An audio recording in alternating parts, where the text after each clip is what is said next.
కయోటి అంటే ఏంటి అసలు? మా పక్క మహబూబాద్ డిస్టిక్ కొత్తగా తొర్రూరు మండల్ హరిప్రాల లాంగ్వేజ్లో చెప్పాలంటే కొంకనక్క అంటారండి. అయితే నేను ఏదో ఈ మధ్యలో ఏదో సినిమా డంకీ అనేది డంకీ అనా? అనే సినిమా వచ్చింది. అది ఇంగ్లాండ్ ఇల్లీగల్గా ఎట్లా ఇమిగ్రేషన్ అని చూపెట్టిందని అన్నారు. యాక్చువల్ వాళ్ళు డాంకీ అన్న దాన్ని వాళ్ళు డంకీ చేసినారట. అయితే అమెరికాలో మాత్రం వీళ్ళని కయోటీస్ అంటామండి మేము. ఎవరైతే ఇల్లీగల్గా ట్రాన్స్పోర్టేషన్ చేసి తీసుకొచ్చే వాళ్ళని కయోటీస్ అంటాం వాళ్ళం. మా అరిప్రాల భాషలో చెప్పాలంటే కొంకనక్క అంటామండి వాళ్ళు. సో వీళ్ళు ఇలా అమెరికాలోకి చొరబడుతూ ఉంటారు కదా. అవునండి. అసలే అలా వెళ్ళొచ్చా? ఎలాంటి అడ్డదారిలో వెళ్తారు వాళ్ళు? వెళ్ళకూడదు, వెళ్ళరాదు. అందరికి అడ్వైజ్ చేసిందంటే అటువంటి సాహసం చేయకండి, మంచిది కాదు, illegal. There are many legal ways. మీరు పోయి ఆడ మంచిగా ఉండొచ్చు, ఇటువంటివి చేయరాదు. కాకపోతే చేసే వాళ్ళు ఉన్నారా అంటే ఉన్నారు. చాలా మంది ఉన్నారు. మీకు ఒక స్టాట్స్ చెప్పాలంటే 2019 నుంచి 2024 మటుకు 5 ఇయర్స్లో, అంటే 2023 ఎండ్ మటుకు, అంటే దాదాపుగా 5 ఇయర్స్లో మన ఇండియన్స్ ఇల్లీగల్గా చొరబడటానికి ప్రయత్నించిన వాళ్ళని పట్టుబడ్డ వాళ్ళు చెప్తున్నా. అంటే 5 ఏళ్లలో మన ఇండియన్స్ అటువంటి ప్రయత్నం చేసి ఇల్లీగల్గా బార్డర్ క్రాస్ చేసుకుంటూ పోయే వాళ్ళు 2,50,000 మంది పట్టుబడ్డారండి మన ఇండియన్స్. 2,50,000 మంది పట్టుబడి వాళ్ళని దేశానికి పంపించినరో లేదని ప్రొవిజన్ చేసినారో. ఇది పట్టుబడిన వాళ్ళు ఎంతమంది మనకు తెలియదు. అంతే. అంటే ప్రతి ఏడాది ఒక 50,000 మంది ఇట్లా ట్రై చేస్తున్నారు. మీకు సింపుల్ ఎగ్జాంపుల్ చెప్పాలంటే F1 ఇటువంటి వీసా మీద పోయేది 1,50,000 అట్లా ఉంటారండి. H1 మీద పోయే వాళ్ళు ఇయర్లీ 40,000-50,000 మంది ఉంటారు. కానీ ఈ ఇల్లీగల్గా పోయే వాళ్ళు పట్టుబడ్డ వాళ్ళే 50,000 మంది ఉన్నారు. ఏది ఎవ్రీ ఇయర్ 50,000 మందిని పట్టుకుంటాను ఇండియన్స్ను. ఇదివరకు ఇంత లేకుండే. ఈ మధ్యలో ఇండియన్స్ కూడా ఇటువంటి ఇల్లీగల్ ప్రయత్నం చేసే వాళ్ళు పెరిగిపోయారండి. అవును. కాదు సార్, ఇప్పుడు అలా ఇల్లీగల్గా వెళ్ళడం వల్ల అమెరికా అనేది చాలా పెద్ద కంట్రీ. అవునండి. మరి అలా ఇల్లీగల్గా వెళ్తే వాళ్ళకి ఏమైనా రిస్క్ ఉంటుంది కదా మరి? ఇల్లీగల్ పోయేటప్పుడు చాలా రిస్క్ ఉంటుందండి. అక్కడ ఆ రిస్క్ చాలా ఘోరంగా ఉంటుంది. అది నేను చెప్తా మీకు తర్వాత. కానీ పోతుంటారు.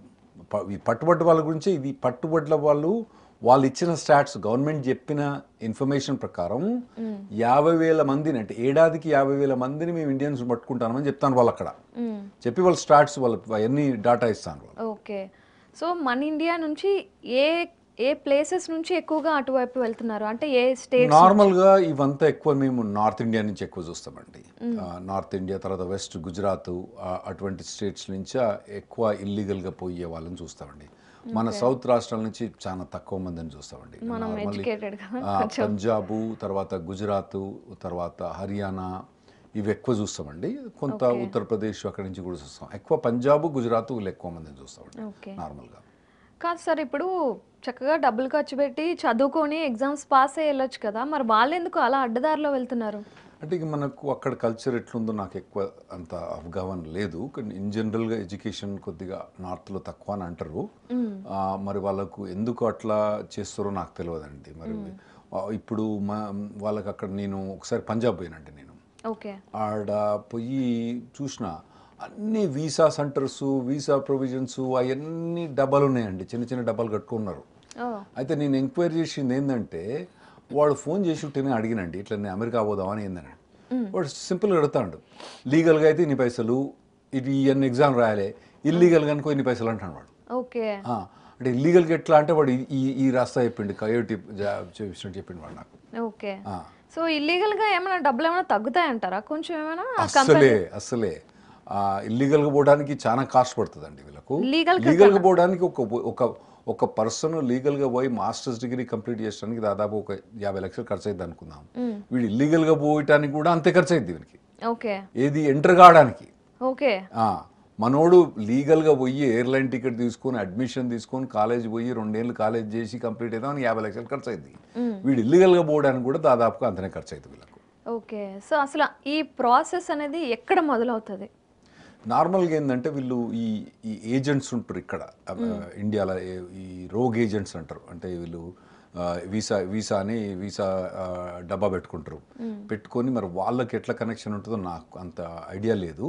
సో వీళ్ళని ఏం చేస్తారంటే వీసాలు ఇప్పించి సౌత్ అమెరికన్ కంట్రీస్ పంపిస్తారు.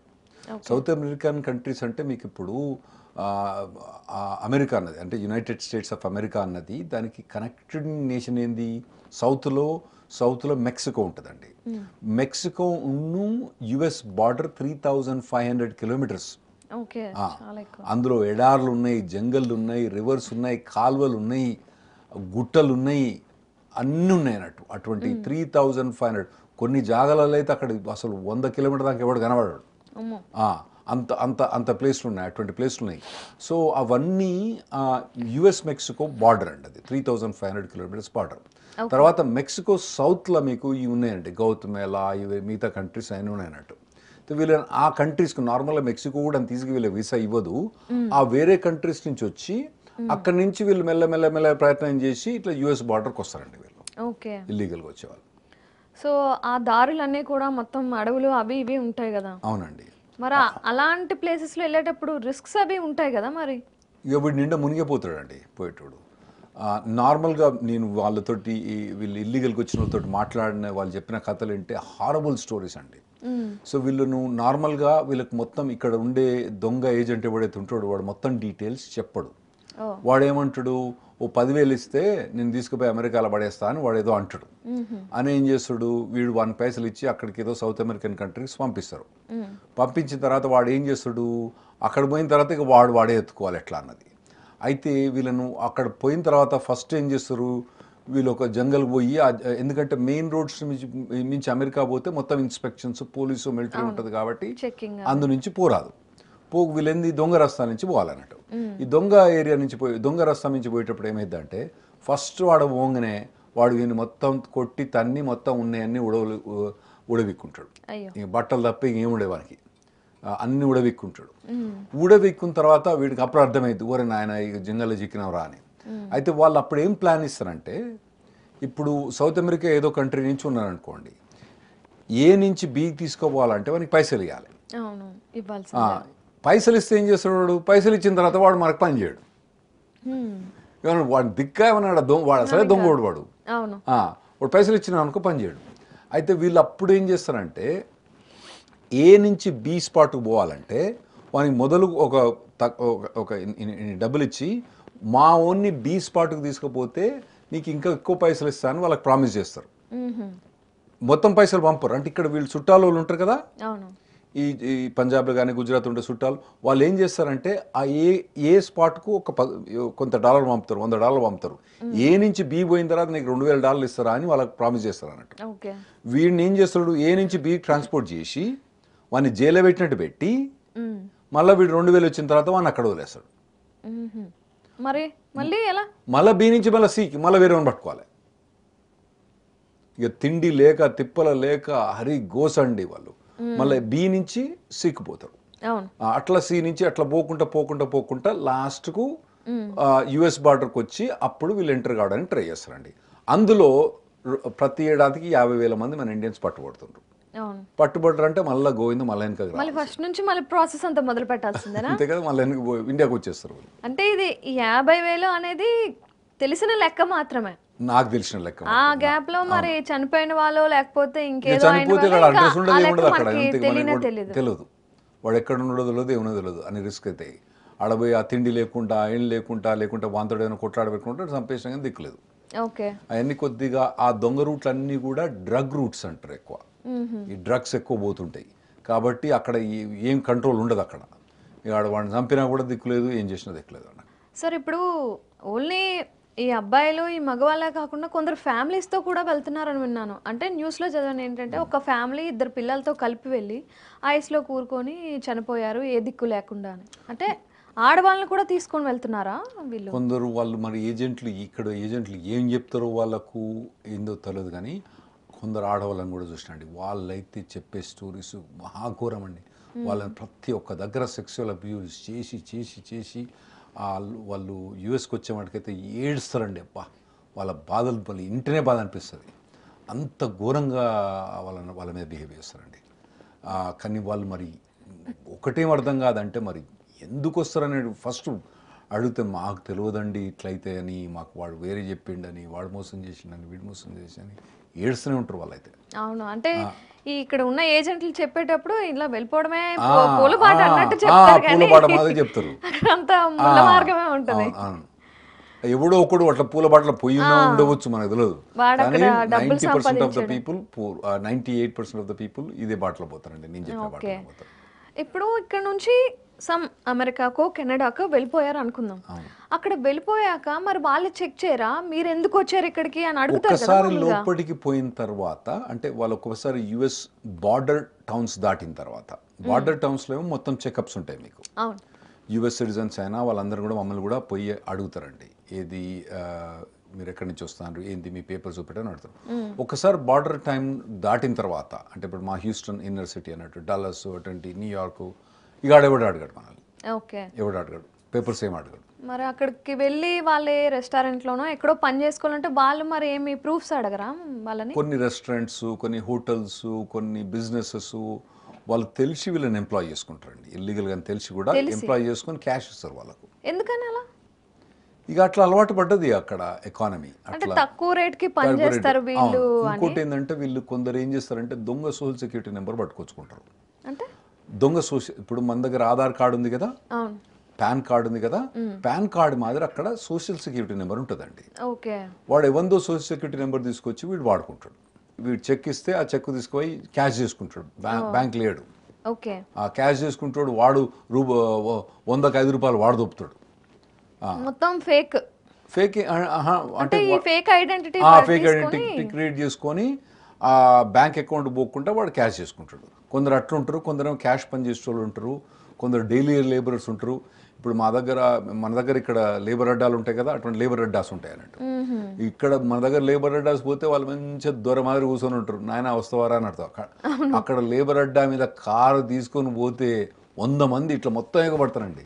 మొదలే కారు మీరు డోర్ మొత్తం బంద్ చేసుకొని పోతాం అక్కడ పోతే, అంటే వాళ్ళ పని కోసం అడుగుతారు, వాళ్ళ ఏం చేయరు. సో ఆ డోర్ తెరసకథం వచ్చి అందులో కూర్చుంటారు వాళ్ళు, నన్ను తీసుకోమని నన్ను పని చేయించుకోని. అటువంటి అడ్డాలు కూడా ఉంటాయి చాలా. అక్కడ పోయిన తర్వాత వాళ్ళని అడగారండి. అట్లా మీకు చెప్పాలంటే ఇప్పుడు యుఎస్ స్టాటిస్టిక్స్ ప్రకారం, అంటే యుఎస్ డేటా, అంటే సెన్సస్ బ్యూరో ఉంటుంది కదా ఇక్కడ మనకు, ఆ డేటా ప్రకారం ప్రతి 100 మందికి 5 నుంచి 10 మంది ఇల్లీగల్గా ఉన్నారు యునైటెడ్ స్టేట్స్, అన్డాక్యుమెంటెడ్ ఏలియన్స్ అంటాం మేము. ప్రతి 100 మందికి 5 నుంచి 10 మధ్యలో డాక్యుమెంటెడ్లీ, అంటే వీళ్ళు యుఎస్ సెన్సస్ బ్యూరో వీళ్ళు డాక్యుమెంట్ చేసింది, వీళ్ళు ఇల్లీగల్ ఉన్నారని డాక్యుమెంట్ చేసింది 5 నుంచి 10. మరి అంతకన్నా ఎక్కువ ఉన్నారో మనకు తెలియదు, అంతమంది ఇల్లీగల్ ఉన్నారు. అందుకోసమే ట్రంప్ గొడవ చేస్తాడు కదా, వీళ్ళందరిని పంపిస్తా ఇది అని చెప్పడానికి. అవును, పంపిస్తా అంటున్నా. అండ్ ఆయన గోడ కూడా కడదామని అంటున్నారు. మరి 3500 కిలోమీటర్స్ అంటే చాలా ఎక్కువ కదా. అయితే ఇప్పుడు వాళ్ళు గోడ కొడతామని ట్రంప్ అంటారండి. అవును, గోడ కడితే ఏం లాభం? నువ్వు 10 ఫీట్ల గోడ కడతావు, వాడు ఏం చేస్తాడు 12 ఫీట్లని చెరగొంటాడు. దానివల్ల లాభం ఏముంటుంది? దాన్ని ప్రొటెక్షన్ చేయాలంటే అన్ని తీర్ల ప్రొటెక్షన్ చేయాలి. ఇప్పుడు గోడ కడితే లాభం ఏందండి? ఇప్పుడు ప్రొటెక్షన్ ఏం చేయాలంటే, వాడు మీరు 6 ఫీట్ల గోడ కట్టింది అనుకోండి, వాడు 8 ఫీట్ల నిచ్చెన తెచ్చుకుంటాడు. 8 ఫీట్ల గోడ కడితే 10 ఫీట్ల నిచ్చెన తెచ్చుకుంటాడు. 10 ఫీట్ల గోడ కడితే 12 ఫీట్ల నిచ్చెన తెచ్చుకుంటాడు అని. గోడ కట్టేంత మాత్రం లాభం లేదు, దానికి ఓవరాల్ కాంప్రహెన్సివ్గా చేయాలి, అది వేరే విషయము. కానీ అది 3500 కిలోమీటర్స్ గోడ కట్టాలంటే కష్టం.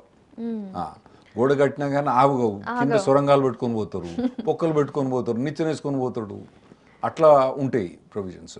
అంటే ఇది నేను 2,50,000 మంది ఎవరినని చెప్పినా ఓన్లీ ఇండియన్స్ పట్టుబడినాను. మన దేశస్తులు చాలా తక్కువ మంది, చాలా ఎక్కువ. మెక్సికో అయితే మిలియన్స్లలో, అంటే దాదాపు 1 కోటి మంది. అటు ప్రతి ఏడాది దాదాపు ఒక 1/2 కోటి మంది వాళ్ళు, అంటే 50 లక్షల మంది వాళ్ళు జంప్ చేసుకుని వస్తారు. వాళ్ళు మనం ఓన్లీ 50,000 కదా. వాళ్ళ దేశం కదా, వాళ్ళకి అన్ని తెలిసి. మన వాళ్ళ మాదిరి ఇన్ని ఏజెంట్లకు పే చేయాల్సిన అవసరం ఉండదు, కొందరికి పే చేయాల్సి వస్తుంది. మన మాదిరి 10 ABCDEF అవన్నీ పోనక్కర్లేదు, వాళ్ళు డైరెక్ట్ వచ్చి చూస్తూ ఉంటారంట వాళ్ళు. కాదు సార్, ఇప్పుడు అమెరికా చాలా డెవలప్ అయిన దేశము, ఈ ఇమిగ్రెంట్స్ ఇలా వస్తుంటే వాళ్ళు ఎందుకు మరి రిసీవ్ చేసుకుంటున్నారు? వద్దని చెప్పేయచ్చుగా, అంటే వాళ్ళ లా ఏమైనా అలా ఉంటుందా? వద్దని చెప్తే ఎవరింటారండి? వద్దని చెప్తే ఎవరింటారు? ఇప్పుడు వద్దని చెప్తే వాళ్ళ ఇంటి వాళ్ళు అయితే వద్దని చెప్తారు ఇంటలేరు కదా. ఇక్కడ ఏమైతాయంటే ఇప్పుడు మన ఇండియాలో ఒక లేబర్ పని చేస్తే, ఒక రోజు పని చేస్తే ఎంత వస్తాయి, 800 రూపాయల నుంచి 1000 రూపాయలు వస్తాయి. ఆడవాళ్ళకి ఎంత ఇస్తాను, గంటకు $10. అంటే ఒక ఏడాది కనుక రోజు కనుక వాడు 9 గంటలు పని చేసుకుంటే $90 అంటే వానికి దాదాపుగా 7,000 నుంచి 8,000 రూపాయలు వస్తాయి ప్రతిరోజు. అది ఒక రోజుకి. వాడు అదే 25 రోజులు పనిచేసిండు అనుకోండి, ఎంత వస్తాయి, 8,000 ఇంటూ 25 వేసుకోండి, ఎంత అవుతుంది, 2 లక్షలు అవుతుంది. ఒక లేబర్ క్లాస్ పర్సన్ ఒక 2 లక్షలు సంపాదిస్తున్నాడు అనే వాటికి ఏమైందంటే వాళ్ళకి ఆశ పెరుగుద్ది అన్నట్టు. అంటే ఒక ఇండియా నుంచి కాకుండా ఇప్పుడు మెక్సికో దేశం కూడా పూర్ దేశమే. గౌతమేలా ఉంది, ఎల్ సాల్వడోర్ ఉంది, ఇవన్నీ కంట్రీస్ అన్ని కూడా పేద దేశాలే. అక్కడి నుంచి చాలా మంది ఇట్లా ఇక్కడ ఇండియాలో పనిచేస్తే 22,000, ఆడ పనిచేస్తే 2 లక్షలు. అట్లా ఆ ఫీలింగ్ వాళ్ళకు ఉంటుంది. వాళ్ళు అక్కడి నుంచి వాళ్ళు జంప్ చేసుకుంటూ వస్తారు అన్నట్టు. అందులోనే మన వాళ్ళు కూడా కొందరు అందులో అట్లా జంప్ చేసేది. అది మోర్ అట్రాక్షన్ వాళ్ళకు. ఎక్కువ డబ్బు మెయిన్ అట్రాక్షన్, అంతకుమించి ఇంకేం లేదు వాళ్ళకు. కాదు సార్, ఇప్పుడు మీరు ఎప్పుడైనా వెళ్ళారా మరి? నేను యాక్చువల్గా మెక్సికో నుంచి యుఎస్కి పోయినండి. నిజంగా గాడిద మీదనే పోయినా. నిజంగా గాడిద మీదనే పోయినా.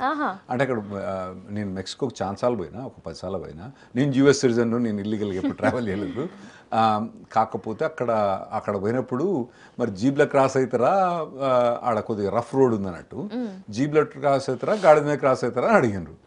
గాడిద మీద మనం ఎప్పుడు గాడిద ఎక్కలేదు కదా అని చెప్పి గాడిద మీద క్రాస్ అయితే నేను మా ఫ్యామిలీ చిన్నపిల్లలతో, అంటే వేరే చిన్నపిల్లలతో సహా అందరం తలా ఒక గాడిద తీసుకొని గాడిద ఎక్కి గాడిద మీద క్రాస్ అయినామండి. అంటే మీరంటే లీగల్ గా వెళ్ళారు కాబట్టి సేఫ్ గా వెళ్ళారు. ఈ కయోటీలకు పైసలు ఇవ్వాల్సిన అవసరం లేదు. గాడిదలు మంచిగా $10 ఇస్తే మంచిగా గాడిద ఎక్కి తీసుకుపోయి అమెరికాలో దింపిండు. ఓకే. కాదు సార్, ఇప్పుడు లీగల్ గా ఏమైనా ప్రాబ్లమ్స్ వస్తాయి అంటారా? అంటే మీరు లాయర్ కాబట్టి మీ దగ్గరికి ఇలాంటి కేసెస్ చాలా వస్తాయి కదా. అయితే వీళ్ళకు 1997 ముందు వీళ్ళకు ప్రొవిజన్ ఉండే అండి. ఇటువంటి ఇల్లీగల్ వాళ్ళకు కూడా గ్రీన్ కార్డులు వచ్చాయి అంతకుముందు. వాళ్ళకు కూడా గ్రీన్ కార్డ్ వచ్చేది. That's right. ఏప్రిల్ 1, 1997 వీళ్ళ గ్రీన్ కార్డ్ ఇవ్వడం బంద్ చేశారండి. అంటే ఏప్రిల్ 1, 1997, ఏప్రిల్ ఫూల్స్ డే 1997లో వీళ్ళ గ్రీన్ కార్డ్ ఇవ్వడం బంద్ చేసిండు. మా లా ఆఫీసు ఏదైతే రెడ్డి న్యూమన్ బ్రౌన్ లా ఆఫీస్ ఉందో, మేము యాక్చువల్గా మా ఆఫీస్ మొదలుపెట్టింది కూడా ఎప్పుడైతే ఆ లా పాస్ అయిందో, ఆ ఎగ్జిక్యూషన్కి వచ్చిందో April fools day, April fool 1997లో అప్పుడు మేము లా ఆఫీస్ మొదలుపెట్టినాం. అయితే ఇంతకుముందు ఉండే ఆ ప్రొవిజన్స్ క్లోజ్ చేసిండ్రు అన్నట్టు. అటువంటి ప్రొవిజన్స్ ఇప్పుడు వీళ్ళకు లీగల్ అవ్వడానికి ఛాన్స్ లేదు, వీళ్ళకి ప్రొవిజన్స్ లేవు. సార్, ఇప్పుడు H1B వీసా, F1 వీసా ఇవన్నీ ఉంటుండగా ఎందుకు ఈ డేంజరస్ రూట్నే కొందరు సెలెక్ట్ చేసుకుంటున్నారు? ఇప్పుడు F1 కానీ H1 కానీ వీళ్ళు ఎడ్యుకేషన్ ఉండాలి, చదువు ఉండాలి, తర్వాత పని ఎక్స్పీరియన్స్ ఉండాలి. H1కి అయితే పని ఎక్స్పీరియన్స్ ఉండాలి, ఎడ్యుకేషన్ ఉండాలి, కాలేజ్ అడ్మిషన్స్ ఉండాలి. అయితే ఇవన్నీ మనం ఇక్కడ సౌత్లో కొద్దిగా ఎడ్యుకేషన్ ఎక్కువే కాబట్టి మన వాళ్ళందరూ ఆ వేలపోతారండి. అయితే కొందరు అంటే వీళ్ళని అడిగిన, మరి ఇట్లా వచ్చిన వాళ్ళని అడిగిన, మరి ఏందా మరి మా సౌత్ నుంచే మొత్తం ఇట్లా వస్తారు కదా, వాళ్ళు ఏమన్నారంటే, మీరు వడ్డిచ్చిన విస్తారం మీద తింటుండండి, మా అవ్వ అట్లా ఎడ్యుకేట్ చేయలే మమ్మల్ని, మేము ఇట్లయితే మేము మా పిల్లలు ఏమైనా బెటర్ అవుతారని మేము ఇట్లా వచ్చినామని అంటారండి వాళ్ళు. అని వాళ్ళు చెప్పిన కథలు చెప్తాను నేను మీకు. ఓకే. మన వాళ్ళకేమో ఇక్కడ ఏంది మంచి ప్రొవిజన్స్ ఉన్నాయి, ఎడ్యుకేషన్, ఇంజనీరింగ్ ఇన్స్టిట్యూషన్స్ ఉన్నాయి, ఇవన్నీ ప్రొవిజన్స్ ఉన్నాయి కాబట్టి మన తెలుగు రాష్ట్రాల చీఫ్ మినిస్టర్స్, ఇదివరకున్న chief minister, current chief ministers, తర్వాత ఈ పొలిటికల్ సిస్టమ్, ఫ్యామిలీ ఎన్విరాన్మెంటు, అవన్నీ అట్లా ప్రమోట్ చేసి మన వాళ్ళు ఎడ్యుకేషన్ పోతుంది కాబట్టి అది అట్లా మనకుంటే వడ్డించిన ఇస్తారు మీరు తిన్నట్టే కదా వీళ్ళందరూ అట్లా అన్నట్టు. వాళ్ళకేమో అటువంటి అన్ని ప్రొవిజన్స్ లేక వాళ్ళు ఈ ప్రొవిజన్స్లో పోతున్నారని వాళ్ళు చెప్తారండి నాకు. సో ఇంగ్లీష్ నేర్చుకొని ఇవన్నీ మన వాళ్ళు పాపం ఇంగ్లీష్ IELTS ఎగ్జామ్ అసలు కొన్ని రెస్టారెంట్లో పోతే వాళ్ళకి ఇంగ్లీష్, మన ఇండియన్స్ ఉంటారండి వాళ్ళకి ఇంగ్లీష్ రాదు, కొందరికైతే వాళ్ళకి హిందీ కూడా రాదు, పంజాబీలో మాట్లాడుతుంటారు, అటువంటి ప్లేస్లలో ఉంటారు. అదేందో కానీ అక్కడ పోయిన తర్వాత వీళ్ళు స్పానిష్ తొందర నేర్చుకుంటారు. ఇంగ్లీష్ కన్నా స్పానిష్ తొందర నేర్చుకుంటారు. ఎందుకంటే వీళ్ళు పనిచేసే వాళ్ళు ఎక్కువ కూడా ఇల్లీగల్ పనిచేసే వాళ్ళు చాలా మంది కూడా స్పానిష్ వాళ్ళు ఉంటారు కాబట్టి ఓకే. వాళ్ళతో ఇంటరాక్షన్ ఎక్కువ ఉంటుంది, వాళ్ళతో కొద్దిగా ఫ్రీగా ఉంటారు కాబట్టి ఇంగ్లీష్ అంటే భయం ఎద్ది. సో ఈ గుజరాత్ వాళ్ళు కానీ పంజాబ్ వాళ్ళు కానీ వెరీ సర్ప్రైజింగ్ అండి. వాళ్ళు ఆడ పోగానే ఇట్లా ఇల్లీగల్ పని చేస్తే స్పానిష్ టక్కటక్కనే నేర్చేసుకుంటారు వాళ్ళు. అవును. మన హైదరాబాద్ నుంచి ఎవరైనా ఈ ఇల్లీగల్ వేలో అమెరికాకి వెళ్దాము అని అనుకుంటే వాళ్ళకి మీరు ఏమైనా చెప్పదలుచుకుంటున్నారా? అస్సలే పోకండి, వద్దు. మీకు ఇది మనకు సరికాదు, మంచిది కాదు, అస్సలే వద్దు. మీరు ఇక్కడే ఉండండి లేదా లీగల్ వేలో పోండి, వేరే కంట్రీ అయినా చూసుకోండి. కానీ ఎటువంటి ఏం ఐడియాస్ కూడా మైండ్లో పెట్టుకోకండి. అవును. లీగల్గా వెళ్ళడమే మంచిది, ఇల్లీగల్ వేస్ అన్ని Right. వెతుక్కోకుండా. రైట్.